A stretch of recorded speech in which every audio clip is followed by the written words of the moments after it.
Bonjour, Madame Priska Brou-Uncho, bienvenue. Merci, bonjour Angeval. Vous allez bien? Ça va et vous? Le mercredi a bien commencé. Très bien. Alors, ne dit-on pas que celui qui veut aller loin doit ménager sa monture, mais aussi sûr. avoir une intelligence émotionnelle? Une intelligence émotionnelle. Depuis l'enfance, donc on est parti de l'enfance, mais l'enfance également est jonchée par la scolarité. Oui. À l'école, on a toujours fait la promotion du quotient intellectuel, OK. mais on n'a jamais parlé du quotient émotionnel. Oui. Et on devient adulte et on se rend compte que le quotient intellectuel, c'était bon pour gravir les échelons au niveau scolaire, universitaire. Mais il y a quelque chose qui nous manque après les diplômes, qui fait qu'on a des diplômes, on était excellent, on a eu de meilleures notes, on était félicité. Mais il y a un petit quelque chose qui manque, il y a un ingrédient qui nous manque, qui fait qu'on n'arrive pas à toucher le fruit qu'on recherche. C'est pourquoi on a fait tout ce parcours-là, on ne le retrouve pas en fait. Je pense qu'avec vous aujourd'hui, on va le retrouver. On va Une solution pour pouvoir le retrouver. Dites-nous, qu'est-ce que c'est que l'intelligence émotionnelle? L'intelligence émotionnelle, c'est une aptitude, c'est-à-dire la capacité à comprendre ses émotions, ses sentiments, ses humeurs, ses sensations, tout ce qui arrive à notre vie, sur tous les domaines. Cette capacité-là, cette intelligence-là à comprendre pourquoi telle chose s'est passée comme ça, comment est-ce que je devrais pouvoir gérer cela. Toute cette façon de penser, c'est une aptitude. Et il y a aussi la même aptitude de comprendre aussi la façon de réagir, de faire, de penser des autres. Donc, en même temps que vous apprenez à vous comprendre, à accepter, à juguler vos émotions, etc., vous apprenez aussi à comprendre les autres, à vous mettre dans leur peau pour vous rendre compte pourquoi est-ce qu'ils ont fait ci, pourquoi ils ont fait ça, et vous cherchez à comprendre. Et c'est ce tout-là qu'on appelle l'intelligence émotionnelle. Est-ce que c'est facile de développer cette aptitude?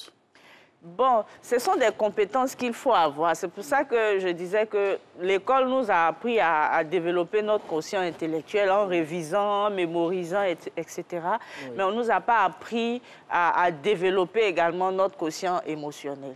Dans notre quotient émotionnel, il y a plusieurs, comment je peux dire ça, il y a plusieurs caractéristiques. Donc, il y a la connaissance de soi.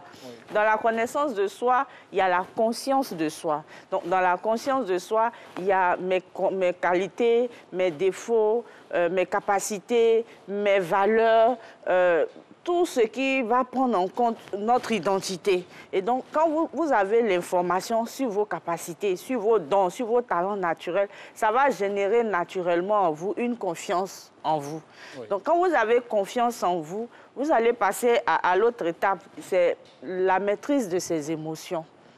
Ce qu'on appelle la maîtrise de ses émotions, souvent vous réveillez le matin et puis vous êtes de mauvaise humeur. Oui. La mauvaise humeur est partie de la façon dont vous avez dormi. L'intelligence émotionnelle vous suggère, avant de dormir, de faire le point de vos émotions avec lesquelles vous êtes parti vous coucher. Si vous partez vous coucher sur une note négative, vous allez vous réveiller le matin avec une mauvaise humeur. Mais si vous avez les compétences d'intelligence émotionnelle, même quand vous vous réveillez le matin avec une mauvaise humeur, vous devez être capable de dire, d'avoir un vocabulaire pour dire exactement ce que vous avez le matin. Est-ce que vous êtes frustré? Est-ce que vous êtes en colère? Est-ce que vous êtes irrité? Est-ce que vous êtes fâché? Est-ce que toutes les émotions que vous pouvez identifier, il faut pouvoir mettre un mot dessus et trouver les éléments pour pouvoir attendrir cette émotion-là et puis continuer votre journée. Bien sûr. Alors, quelqu'un à la maison pourrait dire, mais qu'est-ce que je vais faire avec tout ça? Alors, quelle est l'importance de l'intelligence émotionnelle? Par exemple, l'importance de l'intelligence émotionnelle, il y a la maîtrise des relations humaines. On ne peut rien faire si on n'a pas la maîtrise des relations humaines. Si on n'est pas sociable. Si on n'est pas sociable, c'est une des compétences de l'intelligence émotionnelle, la gestion de tout ce qui est sociabilité. Ici, nous sommes sur un plateau avec plusieurs intelligences diverses, plusieurs compétences diverses.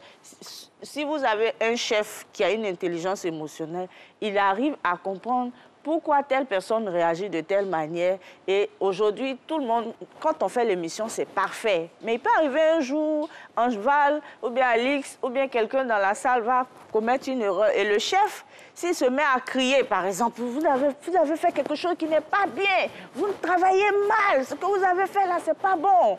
Pourtant, habituellement, c'est bien fait. Oui. Donc, l'intelligence émotionnelle requiert que le chef puisse lui-même réguler cet échec-là pour chercher à comprendre qu'est-ce qui a fait qu'aujourd'hui, là, il y a eu un blocus, qu'est-ce qui a fait qu'aujourd'hui, il y a eu un raté. Prendre conscience de la situation. Prendre conscience de la situation, comprendre, se mettre dans la peau de l'employé, du staff qui n'a pas pu être à la hauteur de ce qu'on lui demandait. Et maintenant, l'aider à relever cette pente-là. Ça aussi, c'est une compétence de l'intelligence émotionnelle. Vous êtes dans un environnement, par exemple, vous êtes un enseignant. Oui. Si vous êtes dans une classe et que vous ne connaissez pas les profils d'apprentissage de vos élèves, vous serez tout le temps en conflit avec les élèves. Les élèves vont toujours vous fatiguer parce qu'il y a des profils rebelles, il y a les, comment on appelle ça, tous les petits qu'on appelle les dynamiques, oui, les kinesthésiques. C'est-à-dire, il y a des enfants, c'est des visuels. Quand ils voient les images, ils sont épatés. Il y en a, ils ont envie de toucher. Il y en a, eux, ils vont courir partout. Il y en a, ils ne peuvent pas s'asseoir. Il y en a qui sont timides. Ouais. Donc, l'enseignant doit avoir l'intelligence émotionnelle de comprendre que chaque enfant a un profil différent. Il y en a qui naissent avec le profil qu'on appelle le profil rebelle. Donc, il est toujours en train de dire non à ce qu'on lui demande de faire.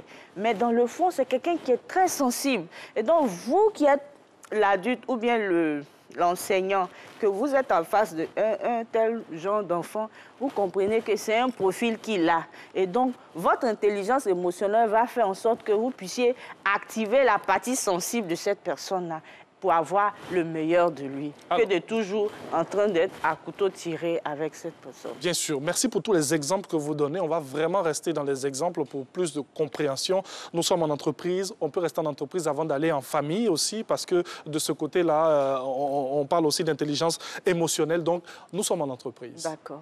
Comment bien développer cette intelligence émotionnelle entre collègues? Laissons même un peu le patron de côté. Entre collègues, comment ça devrait se passer? Entre collègues, déjà, il y a la collaboration, oui, la coopération. Donc, c'est ce que je disais tout à l'heure. Il faut avoir de la motivation.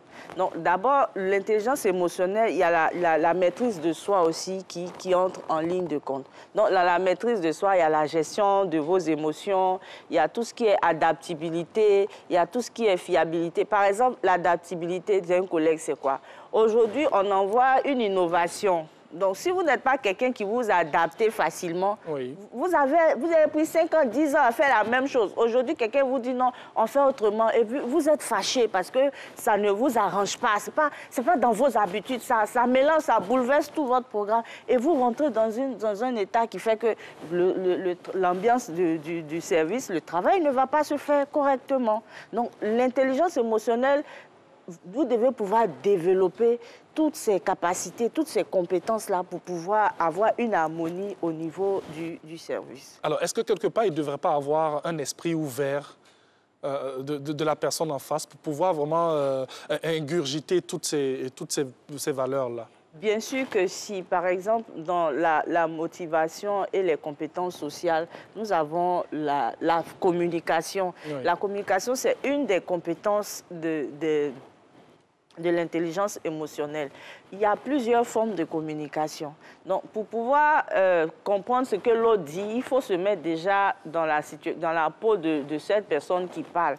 Chaque personne se réveille matin avec tout un lot de situations. On nous dit que par jour, on a près de 60 000 pensées.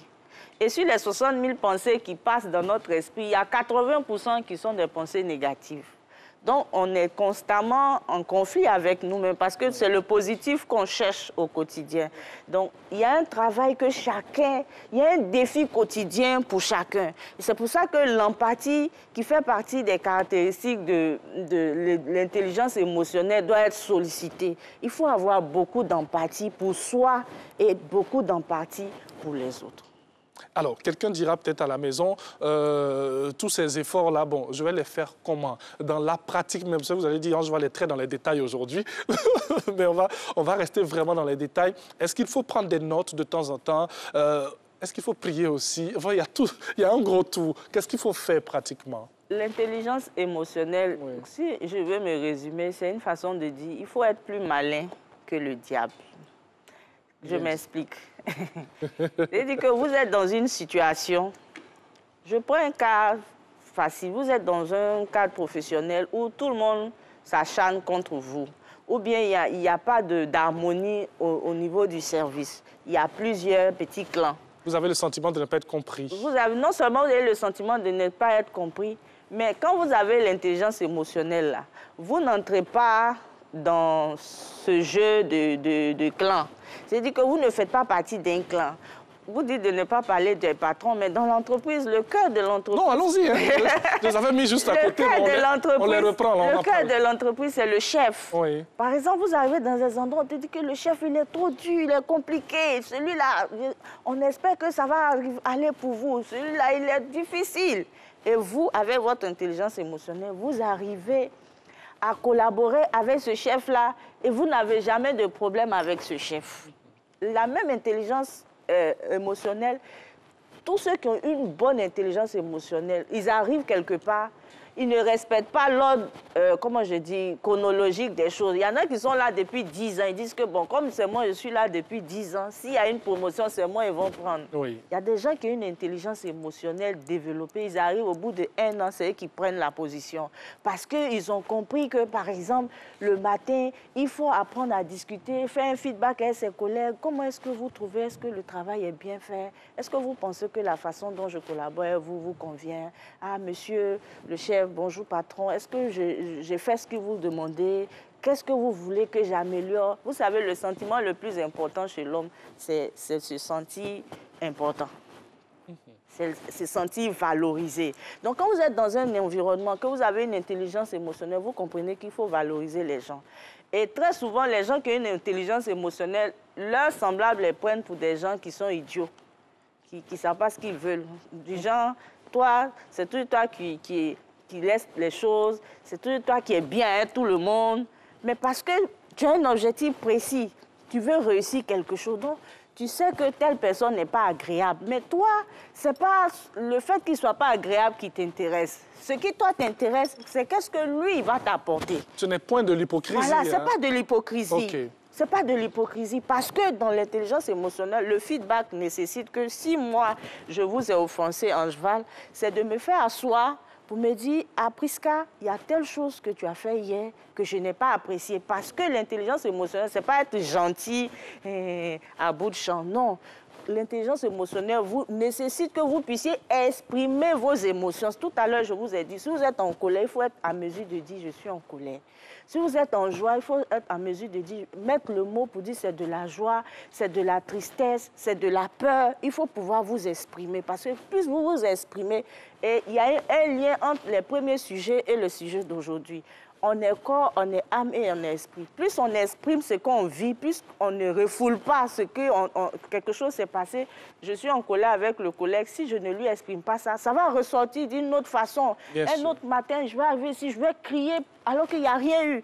Tout le monde va me regarder, mais qu'est-ce qui se passe? Qu'est-ce qu'on t'a fait? Et puis, bon, après, on est désolé, on a honte, etc., etc. Et ce qui est mauvais dans le milieu professionnel, c'est que quand on sort de la maison, on laisse nos comportements à la maison et devant la porte du bureau, on rentre avec une autre personnalité. Pourtant, nous sommes la même personne. Oui. On devait pouvoir s'exprimer, permettre aux employés d'exprimer leur vraie personnalité. C'est-à-dire, si vous êtes fâché avec un collègue que vous lui dites, ça ne doit pas envoyer un conflit entre vous deux.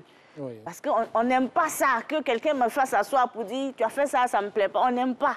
Pourtant, c'est une façon de réguler et d'harmoniser les relations professionnelles. Et donc, si vous avez ces compétences-là, on vous juge de quelqu'un qui a une intelligence émotionnelle. J'aime bien ce que vous dites parce que vous le dites tellement si simplement, voilà, et on comprend aisément ce que vous nous expliquez. On va terminer dans quelques instants seulement parce qu'il est, malheureusement, il est presque l'heure. Alors, l'intelligence émotionnelle, comment l'intelligence émotionnelle peut-elle bien améliorer le potentiel de réussite? Mais je vous l'ai dit, si vous avez une intelligence émotionnelle, même, je vais vous prendre un exemple. Vous rentrez dans un service. Très souvent, les gens, quand ils rentrent dans un service, le vigile qui est à la porte, à peine même, on a des regards pour lui parce que, bon, on a un niveau, donc, bon, le vigile, bon, ou bien la fille de ménage, bof. Mais c'est des personnes qui sont très, très importantes au niveau de l'entreprise. L'intelligence émotionnelle, là, si vous avez une intelligence émotionnelle, quand vous rentrez déjà, ah, ça va, comment tu vas, et ta famille? Le simple fait de prendre de ces nouvelles, ça va créer un lien. Un jour, il va y avoir une situation, c'est ce vigile-là qui va vous sortir. Souvent, quand on doit prendre les décisions, on doit nommer un chef ou les patrons, le patron qui veut nommer là, c'est une grande responsabilité. Et comme il ne veut pas se tromper, il consulte. Il va même appeler la fille de ménage pour dire, dis-moi, qu'est-ce que tu penses d'Angéval? Ah, monsieur Angéval, non. Quand il vient le matin, il se soucie de nous. Il veut savoir si mes enfants vont bien. Alors qu'ici, il n'a pas votre travail. C'est quand il est mal nettoyé, là, on bavard dessus, moi. Monsieur Angéval seulement, là. Et c'est ce petit point de vue, qu'on peut dire subjectif, qui va vous faire monter. Et ça peut être aussi l'envers du décor, oui. Que M. Angéval, de toute façon, il est gonflé. On ne peut même pas lui dire bonjour. Pourtant, votre dossier est prêt à être signé. Oui. Mais la petite phrase, là, va vous disqualifier. Et donc, votre intelligence émotionnelle, ça ne va pas vous donner un trophée. Mais un trophée physique, non.